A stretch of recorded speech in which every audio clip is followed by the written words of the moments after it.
at Tarleton International Raceway for the first race of the RFS 400, round 1 of the Donaldson Cross Country Championship. I'm Derek Alberts, and with me is well-known motoring guru Gary Formato. Hi there, Gary. Hi there, Derek. Yes, excitement mounts as we enter a new season of racing, kicking off at Tarleton, about 10 kilometers outside of Magalies. We have a brand new series sponsor in Donaldson. Well, once again, RFS is back as race sponsor.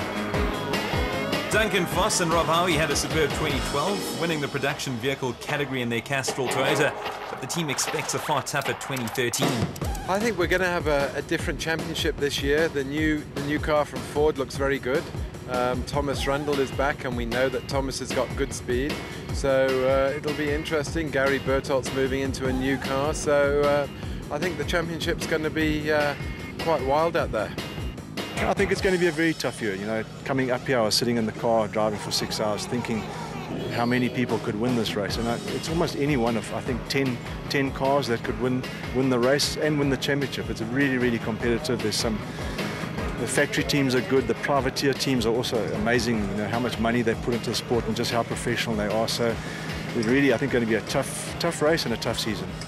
It's never easy to stay number one, that's for sure. There's only one way to go, so we've put a lot of effort into making sure that we try and maintain that, and the championship's long. Anthony was really fast at the end of last year and more consistent. His speed's never really been in question, so I think we could have a nice year, and Anthony could throw a few surprises out there. Yeah, we've had the likes of Natalie Dutoy, John T. Rhodes race in the past. This time it's Heinz Winkler who will ride alongside Archie Rutherford. I'm excited. I'm so green, it's not even funny. I've had one short trial run just to get a hang of things. But yeah, today it gets real. South Africa's first ever Idols winner is in good hands in the Nissan Navara, Rutherford being a former SA champion. And they're off. I hope Winkler and Rutherford won't be chasing shadows all day, Derek. Gary, that's terrible. Now the prologue is underway, and there we have Lance Woolridge and Ward Huxtable in their new Ford Racing Ranger. We saw Lance's dad Neil speaking a little earlier. They definitely are title contenders, as are these men, Christian Deploy and Henk Janssen van Vuren in their BMW X3. This is around 28 kilometers into the prologue, which is 60 kilometers in total. Speaking of titles, here we have the men who claimed the title last year, Duncan Foss and Rob Howie in their Hilux. Yeah, they were brilliant last year, as were Toyota, who won all championships on offer. And here we have Thomas Rundle and Jean Moore in their Regent Racing Navara. Of course, coming back after a 12-month sabbatical, getting ready for 2013. We're on to the other Ford Ranger, driven by former champions Chris Fiss and Jabi Badenhorst, who were victorious in this race last year, and they'll be serious challengers once more. The privateers are also well represented, with Malcolm Koch and Johan Berger in their Toyota Hilux, who also missed a large part of last year.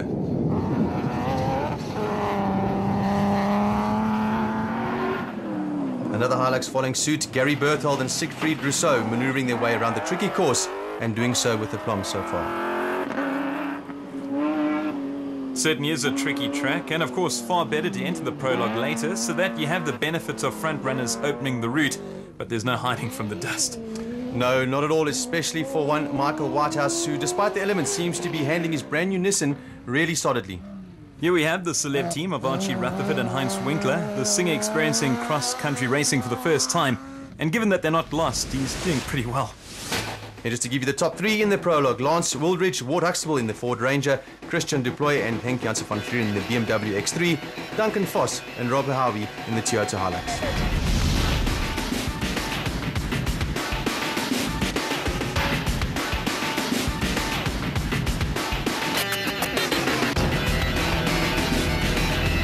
On to the specials. Now let's hear from Evan Hutchison, defending champion in the Class A with his Motorite racing bat.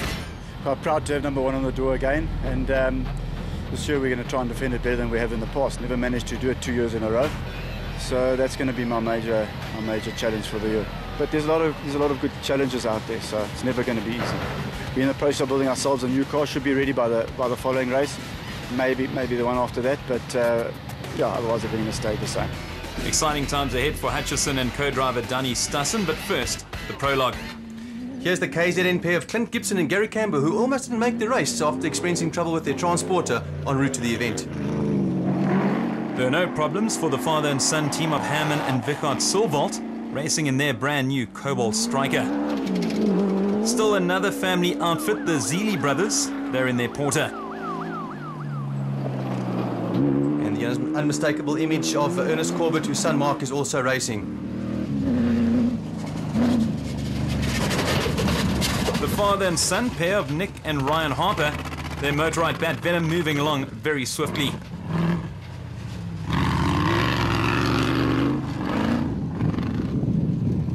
All the way from the Democratic Republic of Congo, Eduardo and Ricardo Ogazi. Now, they didn't have the greatest years last year, but it looks as if they've got off to a rather good start in 2013.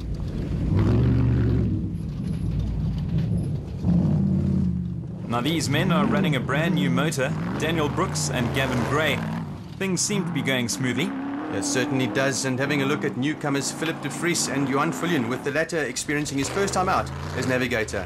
Coming up in the distance is Mogre Mobile from Botswana with Zelda Niemand, and the pair using a new Porter this year. Class P champion Colin Matthews and Alan Smith, they're in the Century CR3, moving very quickly. That car sounds fantastic as well. Let's see where this took them in the overall results. And I'll bring the top three to you. It was Clint Gibson and Gary Campbell, followed by Herman and Vichard Silvalt, and then the brothers Daniel and Glo Zeely in their Porter. What really impressed for me is the sort of attention to detail and the money the guys are spending. Everyone's looking at their own rigs, they're looking at their own vehicles, new branding, new looks, new cars. That sort of just shows the sport's going somewhere. The interest in it is just phenomenal. Just exactly where we want it to be going. With the prologue done and literally dusted, it's on to the main race, but first some last-minute tweaks and adjustments to the cars, as well as a standard technical scrutineering procedure for safety purposes.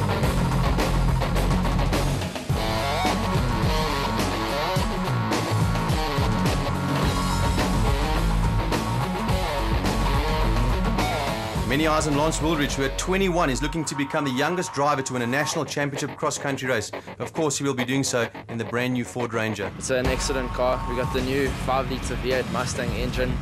So from that point of view, the power is excellent, it sounds excellent. And then on top of that, it's a whole new kettle of fish with the handling and suspension of the car. That's just completely different to the old car. And I think that's also where we make a lot of time.